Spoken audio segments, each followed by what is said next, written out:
friends, welcome to my channel சமையல் with சமன்யா. இன்றைக்கி இந்த வீடியோவில் நம்ம ரொம்ப ஒரு புதுமையான சட்னி ரெசிபி பார்க்க போகிறோம். இந்த சட்னிக்கு வெங்காயம், தக்காளி, தேங்காய் எதுவுமே தேவையில்லைங்க. ஆனால் ஒரு முறை இந்த சட்னியை நீங்கள் செஞ்சீங்கன்னா உங்கள் வீட்டில் திரும்ப அடிக்கடி எல்லாரும் செய்ய சொல்லி கேட்பாங்க. அந்தளவுக்கு ரொம்ப ஒரு டேஸ்டியான சட்னி ரெசிபி. வாங்க டைரெக்டாக ப்ரொசீஜருக்குள்ளே போயிடுவோம். இப்போது அடுப்பில் ஒரு கடாய் வச்சு கொஞ்சம் அதில் தேங்காய் எண்ணெய் சேர்த்துக்கிறேன். இதுக்கு நீங்கள் தேங்காய் எண்ணெய் இல்லை நல்லெண்ணெய், இந்த ரெண்டு எண்ணெயில் ஏதாவது ஒன்று தான் கண்டிப்பாக யூஸ் பண்ணணும். அப்போ தான் இந்த சட்னி நல்லா மணமாக இருக்கும்.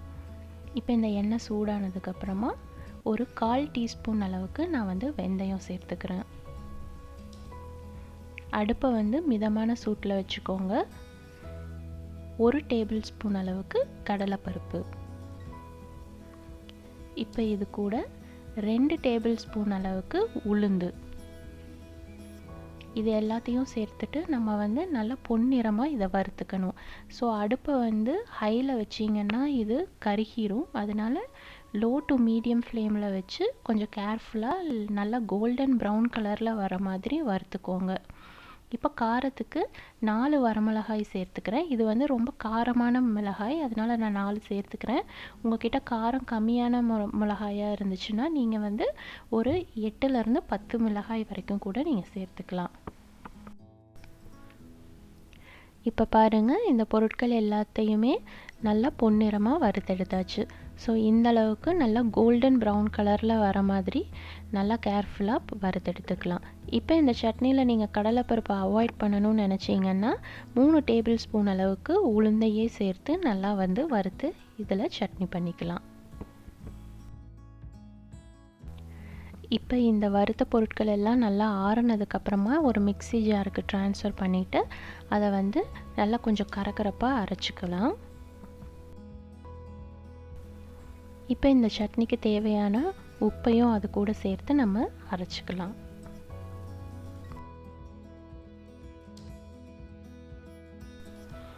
இப்போ பாருங்கள், நம்ம அரைச்சி எடுத்தாச்சு. இந்த அளவுக்கு கொஞ்சம் கோர்ஸாக நீங்கள் இதை அரைச்சிக்கணும். ரொம்ப ஃபைன் பவுடராக அரைச்சிங்கன்னா இந்த சட்னி டேஸ்ட்டாக இருக்காது. இட்லி பொடிக்கு எந்த அளவுக்கு நம்ம அரைப்போமோ அந்த மாதிரி இதை கொஞ்சம் கரகரப்பாக அரைச்சிக்கணும். அந்த பருப்பாக ரொம்பவும் தெரியக்கூடாது, ரொம்ப ஃபைன் பவுடராக இருக்கக்கூடாது. அந்த மாதிரி பார்த்து அரைச்சிக்கோங்க. இப்போ இதை நம்ம ஒரு பவுலுக்கு ட்ரான்ஸ்ஃபர் பண்ணிடலாம். இன்றைக்கி இந்த சட்னிக்கு பார்த்தீங்கன்னா நான் 2 பெரிய சைஸ் லெமன் நான் எடுத்திருக்கேன். நீங்கள் சின்ன மீடியம் சைஸ் லெமன் எடுத்தீங்கன்னா ஒரு 2லேருந்து 3 லெமன் வரைக்கும் நீங்கள் எடுத்துக்கலாம். அதோட ஜூஸை நம்ம எடுத்துகிட்டு அதை இந்த சட்னி பவுடர் கூட நம்ம மிக்ஸ் பண்ணிக்க போகிறோம். நான் இன்றைக்கி இந்த சைஸ் லெமனில் ஒரு 1.5 லெமன் கிட்ட நான் சேர்த்துக்கிட்டேன். இது கிட்டத்தட்ட பார்த்தீங்கன்னா ஒரு 3 டேபிள் ஸ்பூன் அளவுக்கு இந்த லெமன் ஜூஸ் இருக்குது. இதை நான் இந்த சட்னி பவுடரில் சேர்த்து மிக்ஸ் பண்ணிக்க போகிறேன். இந்த லெமன் ஜூஸ் பார்த்தீங்கன்னா உங்களுடைய புளிப்பு சுவைக்கு ஏற்ற மாதிரி நீங்கள் கூடவோ குறையவோ சேர்த்துக்கலாம். அது கம்ப்ளீட்டாக உங்களுடைய விருப்பம்தான்.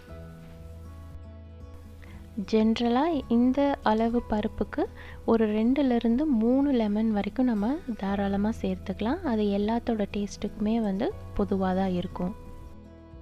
இந்த சட்னியில் கண்டிப்பாக தண்ணி எதுவும் ஆட் பண்ணிடாதீங்க.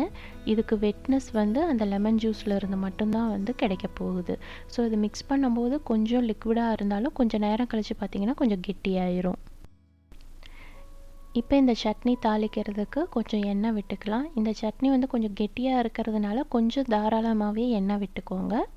இப்போ இது தாளிக்கிறதுக்கு நான் இங்கே கொஞ்சம் கடுகு எடுத்திருக்கேன், கொஞ்சம் உளுந்து, கொஞ்சம் கருவேப்பிலை, 2 பல்லளவுக்கு பூண்டு நான் நசுக்கி வச்சுருக்கேன். இது கம்ப்ளீட்டாக ஆப்ஷனல் தான். உங்களுக்கு விருப்பம் இருந்தால் சேர்த்துக்கலாம், இல்லாட்டி அவாய்ட் பண்ணிடலாம். இப்போ இதில் ஒரு சிட்டிகை அளவுக்கு பெருங்காயம் சேர்த்துக்கலாம்.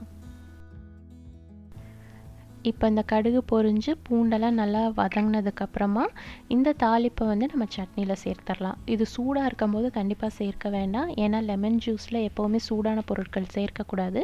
அதனால் இந்த தாளிப்பு லைட்டாக ஆறுனதுக்கப்புறமா நம்ம இந்த சட்னியில் சேர்ந்து கலந்துடலாம்.